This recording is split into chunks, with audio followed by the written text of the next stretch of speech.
आएगा जिसमें कि झंडा रोग नहीं लगेगा और किस्मों पे हम काम कर रहे हैं। 2013 में 1509 आई, उसके बाद फिर पूसा बासमती 1637 आई, फिर पूसा बासमती 1718 आई जो कि 1121 का सुधार करके बनाई गई। उसमें झुलसा रोग पत्ती का नहीं लगता है, बैक्टीरियल ब्लाइट 1718 का भी तना मजबूत होता है, गिरती नहीं है, ये भी काफ़ी पसंद की गई।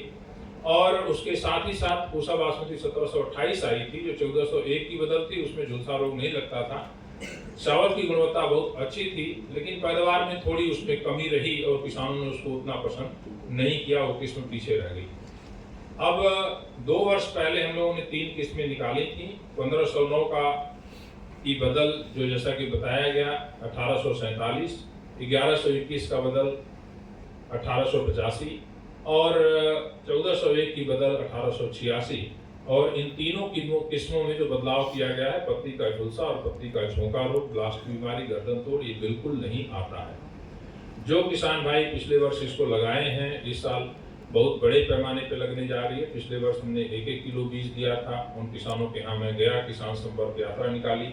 5 दिन में पंजाब में रहा, हरियाणा में रहा, किसानों के घर पे रुका और इतना अच्छा रिस्पांस था जिसको देखकर बड़ी प्रसन्नता हुई।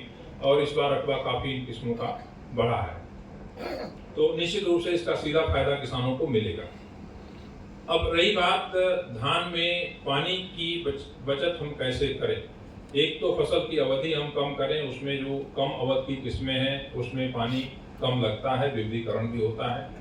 इसके अलावे जो धान लगाने का तरीका है उसमें जैसे डॉक्टर दलेर सिंह ने बट पे रोपाई की बात करी, सूखा कद्दू की बात करी, और इसके साथ साथ धान की सीधी बिजाई जो है, ये भी एक बहुत कारगर तरीका है जिसमें धान में पानी की बचत करीब 30-35% होगी। इसके साथ साथ लेबर की बचत होगी और जो ग्रीन हाउस गैस का उत्सर्जन होता है उसमें 30-35% के आसपास कमी आती है। धान की सीधी बिजाई 2 तरीके से मुख्य रूप से की जाती है। एक तो वेट डीएसआर बोलते हैं, जिसमें कद्दू करके ऊपर से छिड़काव करते हैं, और वो विधि उन क्षेत्रों में अपनाई जाती है जहाँ पे पानी की कमी नहीं है, दक्षिण भारत में खास कर जाइए। और इसके अलावे मिट्टी थोड़ी भारी है उनकी, जो हल्की मिट्टी नहीं है। दूसरा ड्राई डीएसआर है जिसमें हम सूखे में धान की सीधी बिजाई करते हैं, और इसमें भी 2 तरीके हैं। एक जो तरबतर विधि है जिसमें कि पहले खेत में गेहूं की कटाई करने के बाद आप उसको, अगर बरसात हो गई है इस बार, जैसे बहुत अच्छी बरसात हुई थी, उसी नमी पे जुताई कर दीजिए 2 बार 3 बार। इसके बाद फिर लेजर चला करके लेवलिंग कर दीजिए। फिर खेत में पानी लगाइए। पानी लगाने के बाद जब बत्तर आ जाता है उसकी जुताई करिए। जुताई करने के 2-3 बार बाद फिर उसके बाद लेजर चलाइए ताकि मिट्टी अच्छी तरह से बैठ जाए, जिससे नमी जो है संचित रहे, जल्दी नमी उड़े नहीं। फिर इसके बाद ड्रिल से उसकी बुआई करिए बीज की। 8 किलो बीज 1 एकड़ में लगता है, जिससे आराम से बुआई हो जाती है। बीज का उपचार उससे पहले करना जरूरी है। 2 तरीके से बीज का उपचार कर सकते हैं। या तो बीज को 24 घंटे बावस्टीन का घोल बनाएं, 2 ग्राम बावस्टीन प्रति लीटर पानी में बनाएं, करीब 10 लीटर पानी में 8 किलो बीज डुबो करके 24 घंटे रखें। फिर बीज को बाहर निकाल करके छाये में सुखा लें, उसकी बुआई करें। या एक तरीका ये भी हो सकता है कि बीज में थोड़ा सा पानी हल्का सा मिलाएं, उसके पास 2 ग्राम प्रति किलोग्राम बीज के हिसाब से बावस्टीन डाल करके और उसको अच्छी तरह से मिला लें, उसको बुआई के लिए प्रयोग कर सकते हैं। जब आप तरबतर विधि से बुआई करते हैं तो बुआई के तुरंत बाद पेंडिमिथिलिन वो करीब 1200 से लेकर के 1500 मिलीलीटर मात्रा 250 लीटर पानी में घोल करके उसका छिड़काव करिए।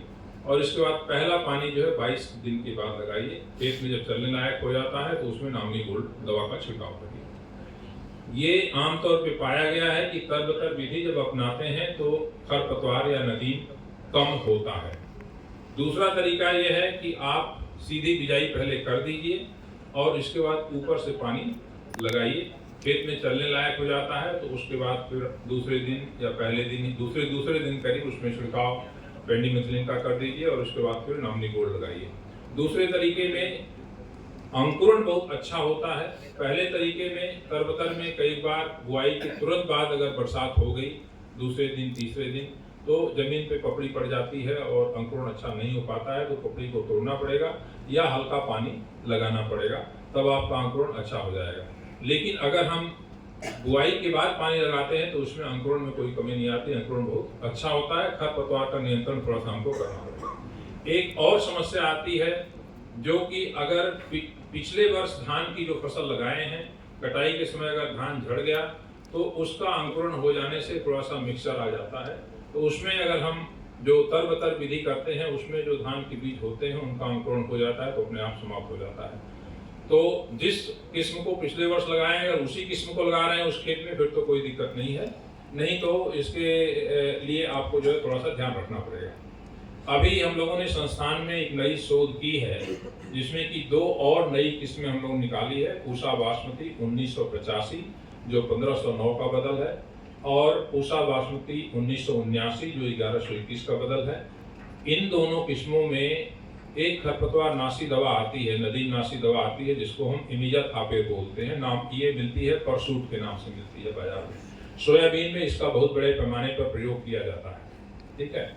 तो इस दवा के अंदर एक क्षमता होती है कि ये सभी तरह के खरपतवार को मार देती है, लेकिन ये धान को भी मारती है, इसलिए धान में इसके प्रयोग की अनुमति अभी तक नहीं थी। लेकिन अभी जो 2 नई किस्में हम लोगों ने निकाली हैं, ये दोनों किस्में इस दवा के प्रतिरोधी क्षमता रखती हैं।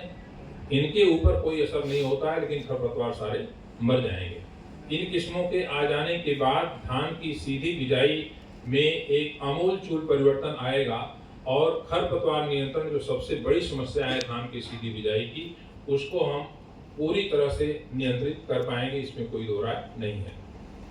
थोड़ी सी इसमें देर हो रही है क्योंकि जो खरपतवार नाशी दवा है उसको धान पे प्रयोग करने की अनुमति नहीं है।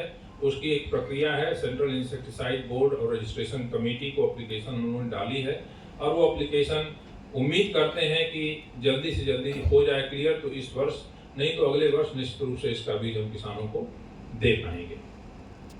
जो धान की सीधी बिजाई है इसके और कई फायदे हैं, जैसे अभी बात की जा रही है कार्बन फार्मिंग की, कार्बन क्रेडिट की। एक नया विषय है, मैं सोचता हूं कि इसके बारे में थोड़ी सी जानकारी आप लोगों को दे दें।